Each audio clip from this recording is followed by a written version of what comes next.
හදවතේ වත්කමයි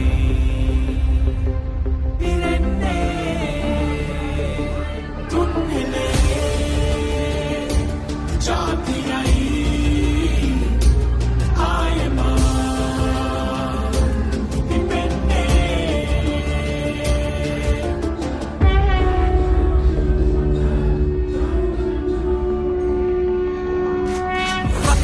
වැස්සක් වසිනා දෙරණේ දිනුමට ආශිර්වාදේ නිදහස් දේශක ඇරමුම කියලා පින්වත් කුලකුමරුගේ ආගමනේ රන්වන් කෙත් සංසාර කරවනා තලුබුරගත් ඇඩි මුණ්ඩ දෙවිඳුනේ සක්කල කලබම් පිබිරෙන සක්කන මැද වඩිනා ශ්‍රී නායක යානේ තුන්නර තන බල එකට එකතු කළ රූප බල බිඳි රජ පුත් හිදානේ දේශය රකින්න ආවට